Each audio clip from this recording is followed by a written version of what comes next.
The truth of the share market channel में आपका स्वागत है। मैं भवनेश अग्रवाल।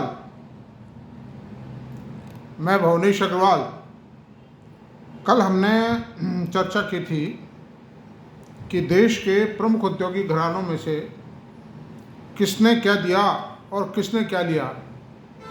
ये एक बहुत महत्वपूर्ण विषय है। निष्कर्ष यही है, शेयर होल्डर को कौन क्या देता है, इन्वेस्टर्स को कौन क्या देता है, क्या लेता है, कुछ लेकर के भी कुछ नहीं देते हैं। और उसमें मैंने जो पाया था कि ये जो वेदांता है इसने गड़बड़ की है, इसने लिया ही है, दिया नहीं है। खैर एनीवे, कुछ लोग कहेंगे नहीं कैसे नहीं दिया, कुछ कहेंगे डिविडेंड दिया, कुछ लोग कहेंगे कि जिनका हिंदुस्तान जिंक में पैसा बहुत दिया। ऐसी कोई बात नहीं है। इन्होंने आखिर में जितना दिया था सारा ले लिया लोगों से, और ख़ुद भी बर्बाद हैं, खुद भी कोई आबाद नहीं है। तो खैर चलो छोड़ो, जो कुछ अब मैंने काफ़ी डिटेल में जिक्र कर दिया है उसका, काफ़ी विस्तृत विवरण दिया है मतलब उसमें। अब सवाल ये उठता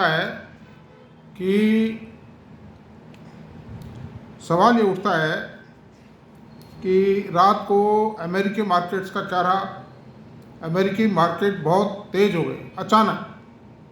रात को डॉ जोन्स मामूली ग्रीन में था, नैस्डैक रेड में था, लेकिन सुबह मैंने देखा, रात को 3 बजे मैंने देखे प्राइसेस, तो सब अच्छे खासे ग्रीन में थे।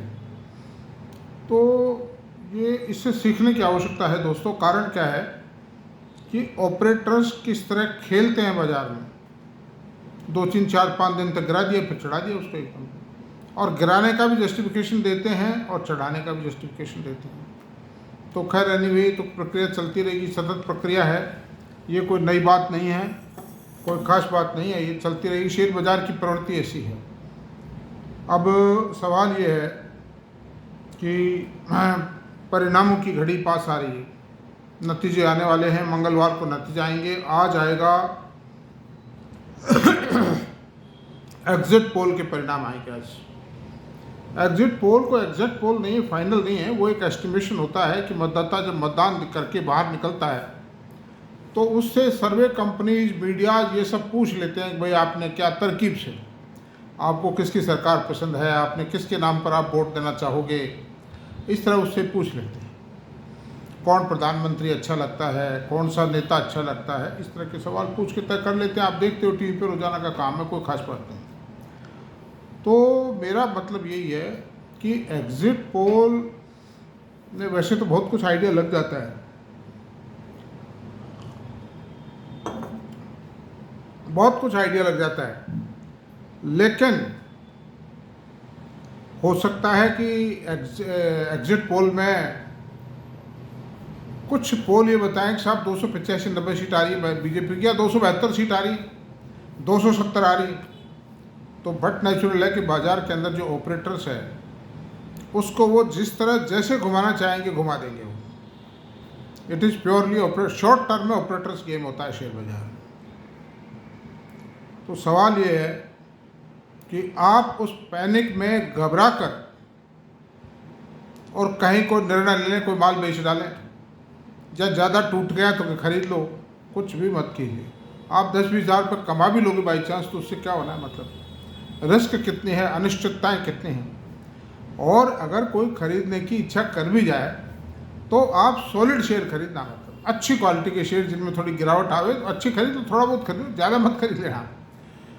ज़्यादा तो सरकार फाइनल रिजल्ट्स आने दीजिए, उसके बाद सरकार गठन होने दीजिए, उसके बाद लाइन ऑफ एक्शन तय होगी कि सरकार किस लाइन पर चलना चाहती है। वैसे तो मोटा मोटी तो यही है, जिस लाइन पर चलती आई 10 साल में उसी लाइन पर चलेगी, तो कोई बहुत बड़ा डेविएशन नहीं आएगा। डिफेंस सेक्टर को प्रायोरिटी देगी, इंफ्रास्ट्रक्चर को प्रायोरिटी देगी, रेलवे के काम करवाएगी सरकार, भ्रष्टाचार को मिटाएगी, PSUs के अंदर एफिशिएंसी लाएगी, देगी, उनको स्वायत्तता देगी, निर्णायक शक्ति देगी, उनसे रिजल्ट चाहेगी।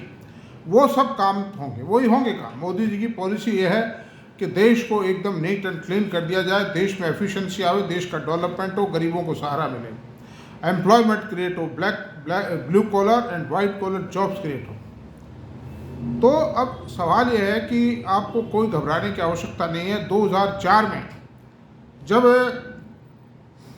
चुनाव के परिणाम आए थे, अटल जी जब प्रधानमंत्री थे तो एकदम से अनपेक्षित परिणाम है। थोड़ा सा आभास तो लग गया था कि उत्तर प्रदेश में गड़बड़ है, और जगह कोई गड़बड़ नहीं थी। उत्तर प्रदेश से 10 सीटें आई। अगर 30 सीट भी 25-30 सीट भी आ जाती उत्तर प्रदेश से तो सरकार बच जाती, सरकार का दोबारा गठन हो गया, लेकिन नहीं आई, किस्मत की बात थी। खैर वो तो उस समय क्या था कि शेयर बाजारों में गिरावट तो आई, अचानक अच्छी गिरावट आई। और फिर दूसरे तीसरे दिन भी जब सोनिया जी के प्रधानमंत्री बनने की बात चर्चा चल रही थी, उस वक्त भी स्टॉक एक्सचेंज में और बाजारों के अंदर सोनिया गांधी मुर्दाबाद के नारे लगाए थे लोगों ने। अब मैं ये नहीं कहता गलत लगाए सही लगाए, ये उनका देखो उस समय की बात थी, मैं इसमें नहीं पढ़ना चाहता सही गलत में, एक पॉलिटिकल इशू है। लेकिन बाजारों में निराशा छाई थी। लेकिन हुआ क्या कि 5-7 दिन बाद ही बाजार संभल गया, और सन 2004 से, मई 2004 से और दिसंबर 2007 तक निर्बाध बाजार चला, ऊपर निर्बाध चला बाजार। मनमोहन सिंह जी प्रधानमंत्री बन गए थे, उनसे भी कुछ आशाएं थी। फिर तो सवाल ये है कि अगर कोई मान लीजिए गड़बड़ भी होती, पहली बात तो होगी नहीं, और बाय चांस 1% कोई थोड़ा बहुत इधर उधर भी होता है, तो ऐसी कोई घबराने वाली बात नहीं है, अवसर मिलेंगे। और दूसरी बात क्या है कि इंटरनली जो बड़े बड़े ऑपरेटर्स हैं, मैनेजमेंट हैं, FI, DIs, HNI, ये भी तो सब फंसे हुए हैं। मतलब ये घाटा दे के जाने वाले नहीं है, मतलब ये भी निकलेंगे कभी ना कभी मौका पाके। तो बाजार एकाएक ऐसा नहीं क्रैश, थोड़ा झटका खाएगा फिर उठ जाएगा, लेकिन फिर सरकार की पॉलिसी पे, सरकार की एक्टिविटीज पे वॉच रखने की आवश्यकता है। क्योंकि जो डोमेस्टिक इकनॉमी के शेयर है ना, ये तो सरकार की नीतियों से चलते हैं, जैसे metal, mining, infrastructure, power, transport, logistic, ये जो शेयर है, पर्टिकुलरली जो सिक्लिकल शेयर्स हैं, ये सब सरकारी नीतियों का ही परिणाम है। तो ऐसी बात है, कोई घबराने की बात नहीं है। और सरकारें, लोकतंत्र है, सरकारें आएंगी जाएंगी। हालांकि ये सरकार कहीं नहीं जा रही, मेरा मतलब ये नहीं कि सरकार चली जाएगी, ऐसा कुछ नहीं है। मैं भी बहुत डीप एनालिसिस करता हूँ, और बड़ी एक एक पल पे नज़र है, कितना टीवी देख रहे हैं, कितना वीडियो, कितना यूट्यूब, कितने लोगों से बात कर रहे हैं, कितने टेलीफोन पे बात कर रहे हैं। हम बड़े बड़े लोगों से टेलीफोन से बात कर रहे हैं, क्यों साहब क्या लगता है। तो ऐसा कुछ नहीं, सरकार कहीं जाने वाली नहीं, निश्चिंत रहें। चाहे मैं कहता हूँ ये जो एग्जिट पोल भी अगर गलत आ गया, सारे तो गलत आने से नहीं, सारे तो खिलाफ आने से नहीं, बीजेपी के कुछ तो फेवर में आएंगे, तो कोई घबराने की बात। अब निष्कर्ष यही है कि इसमें मेरा मतलब था कोई घबराने की बात नहीं, बड़ी तसल्ली से काम कीजिए। घबराहट में, हेजिटेशन में, पैनिक में कुछ नहीं करना। ऑपरेटर्स का काम है पैनिक क्रिएट करना, फ़ायदा उठाना, रिटेल इन्वेस्टर की जेब से पैसे निकाले जाना। It is the job of the operators. तो मैं इसलिए बार बार इसलिए कह रहा हूँ, पहले भी मैं कह चुका हूँ, नथिंग टू वरी। तो अब साहब सवाल आता है कि कुछ शेयरों पर भी चर्चा कर ली जाए, और शेयर पे चर्चा करने का परिणाम ये है कि मैंने ship building industry of India, जो वे 3 कंपनी है, majority of 3 company major role play करती है, कोई छोटी मोटी होंगी वो बताया, और तीनों कंपनी भारत सरकार के द्वारा गठित है। Government of India is promoter of all these 3 companies, और उनका नाम है Mazagon dock, garden reach ship builders और कोचिन शिप बिल्डर्स। ये 3 कंपनीज है, तीनों अपने हाथ दिखा रही हैं। इन तीनों का कंपैरेटिव चार्ट तैयार किया है मैंने, और तीनों में कौन सा सस्ता है, किस में चांसेस ज़्यादा है कैपिटल एप्रिसिएशन के, ये मैंने तैयार अच्छी तरह कर लिया है। तो अब सवाल ये है दोस्तों कि मैं इनके बारे में आपको कुछ बताता हूँ। देखिए, सबसे पहले अपन चलते हैं मझगांव डॉक पर। मझगांव डॉक की स्थिति ये है कि सन 2023 में, वित्तीय वर्ष 23 में इसकी सेल थी 7,827 करोड़ रुपये, और वित्तीय वर्ष 24 के जो परिणाम आए हैं उसमें इसकी सेल आई है 9,467 करोड़ रुपए, यानी ग्रोथ आई है सेल में 21%।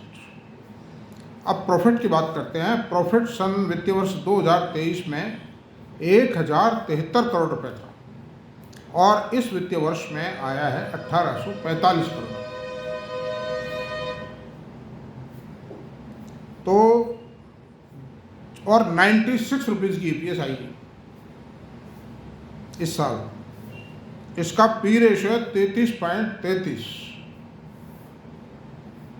रिटर्न ऑन इक्विटी है 35.2%, CAGR 5 साल का 29.5% है, रिटर्न ऑन इक्विटी 35.2% इस साल का, और इसका मार्केट कैपिटलाइजेशन है 64,219 करोड़, फेस वैल्यू 10 रुपये, ऑर्डर बुक 37,000 करोड़। तो इस तरह से इस कंपनी की करीब करीब मोटी मोटी सारी बातें आ गई जो कि इन्वेस्टर को प्राइमा फेसी देखनी पड़ती हैं। अब हम आते हैं गार्डन रीच पर। इस कंपनी की वित्तीय वर्ष 23 में सेल थी 2561 करोड़ रुपए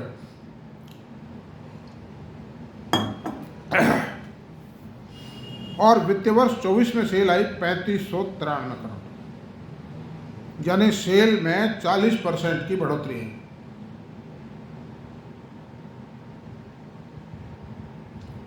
अब सवाल ये उठता है कि प्रॉफिट जो था वित्तीय वर्ष 23 में 228 करोड़ रुपए था, वित्तीय वर्ष 24 में 357 करोड़ रुपए है, यानी ग्रोथ आई 56%।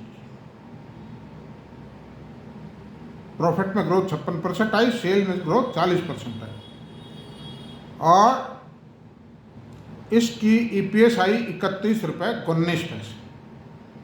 इसका पी रेशियो है 43.9 है इसका पी रेशियो, यानी कि मजगां डोक से ज़्यादा है। उसका 33.33 था, इसका 43.8 है, यानी 10 पॉइंट ज़्यादा है। मार्केट कैप है इसका 15,687 करोड़ रुपये। इसका प्राइस है 1,369 रुपये, और कोचिन रिफाइनरी का इसका मजगांव डोक का था 3,200 रुपये का। कल की क्लोजिंग 3,185-86 के आसपास है, मतलब ये है। इस तरह से रिटर्न ऑन इक्विटी 23% है, ROC 28.4% है। ये पोजीशन मोटी मोटी आ गई। अब कोचिन शिप बिल्डर्स,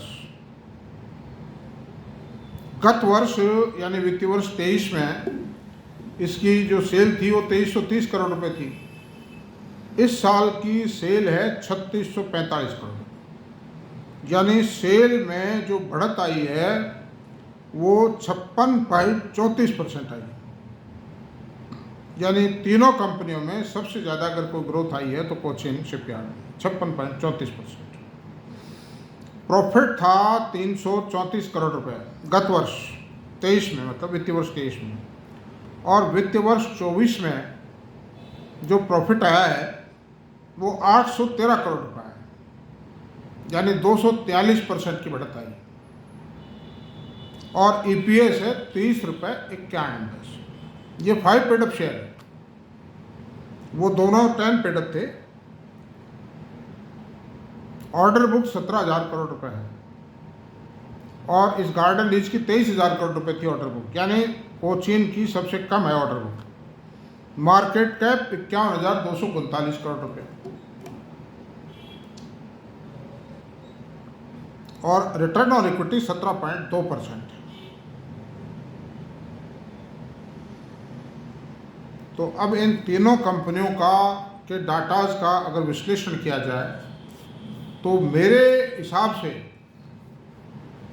जो मजगांव डोक है दैट इज बेस्ट। एक तो उसका पी रेशियो सबसे कम है, दूसरा उसकी ईपीएस सबसे ज़्यादा है, 96 रुपीज़ ईपीएस है, ईपीएस ज़्यादा है, पी रेशियो कम है, ग्रोथ रेट भी कोचिन रिफाइनरी के मुकाबले तो कम है, लेकिन कोचिन रिफाइनरी की बात बताऊं कि 243% ग्रोथ आई प्रॉफिट में, लेकिन ये इतनी बड़ी ग्रोथ हर साल नहीं आती है।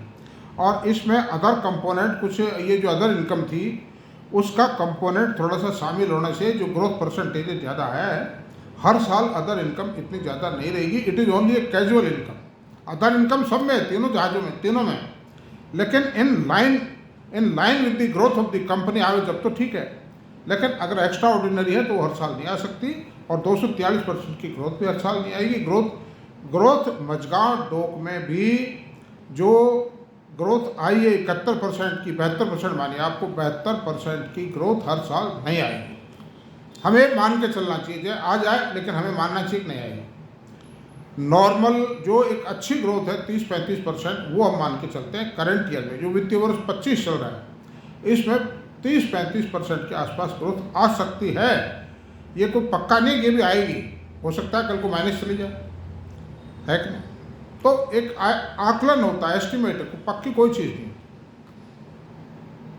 तो अंडर दी सर्कमस्टेंसेज में मझगांव डोक जो शहर है, दैट इज बेस्ट। उसकी ऑर्डर बुक ज़्यादा है, फेस वैल्यू 10 रुपीज़ है, EPS ज़्यादा है, ROE ज़्यादा है, ROC ज़्यादा है, सेल ज़्यादा है। ऑर्डर बुक ज़्यादा है, सेल ज़्यादा हो, बट नेचुरल है। अब आप देखिए कि हिंदुस्तान एरोनॉटिक्स का शेयर जब 2900 रुपये था 10 पे,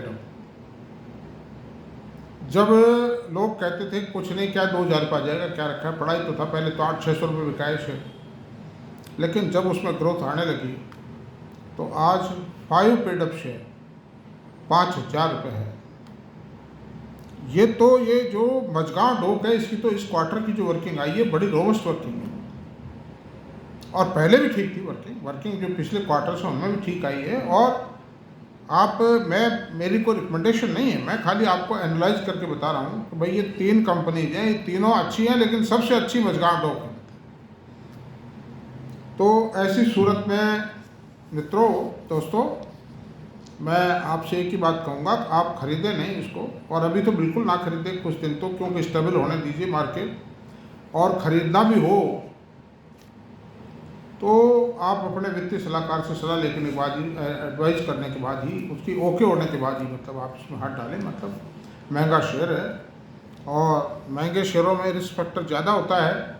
हालांकि ग्रोथ है, डिविडेंड पेइंग कंपनी है, भारत सरकार की कंपनी है, प्रायोरिटी सेक्टर है, डिफेंस कंपनी है, ग्रोथ शानदार है, ऑर्डर बुक है, EPS है, ROE है, ROC फर्स्ट क्लास है, डिविडेंड पेइंग कंपनी, सब कुछ अच्छा है।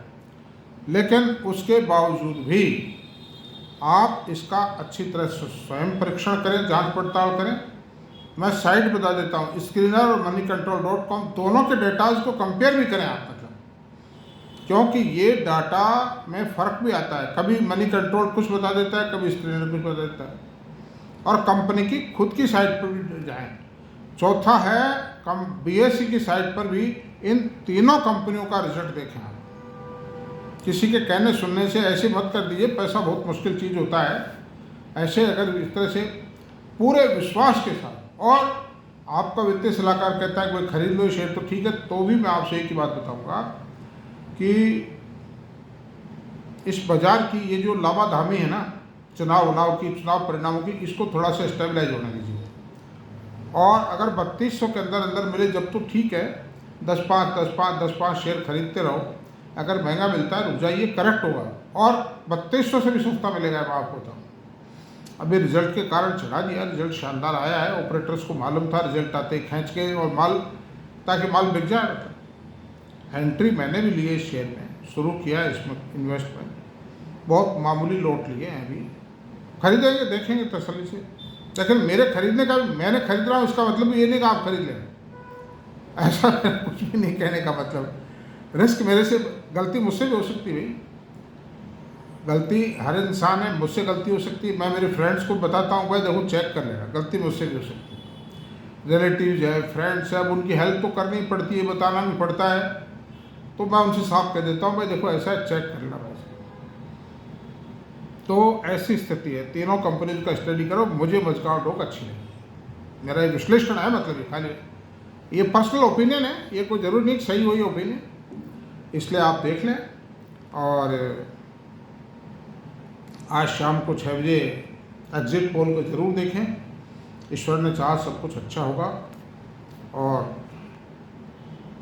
ठीक है, अच्छा ही होना चाहिए। सब हमारा कल्याण तो उसी में है कि अच्छी सरकारें बने, अच्छी नीतियाँ लाएं, देश को प्रगति के पथ पे लाएं, इंडस्ट्रियलाइजेशन हो, एक्सपोर्ट बढ़े, इंपोर्ट घटे, देश का आईटी सेक्टर प्रगति करे, देश की फार्मा कंपनियां अच्छा एक्सपोर्ट करें, ऑटोमोबाइल एक्सपोर्ट बढ़े, इलेक्ट्रिक व्हीकल्स का, ग्रीन हाइड्रोजन के प्लांट लगें बट ज़्यादा से ज़्यादा,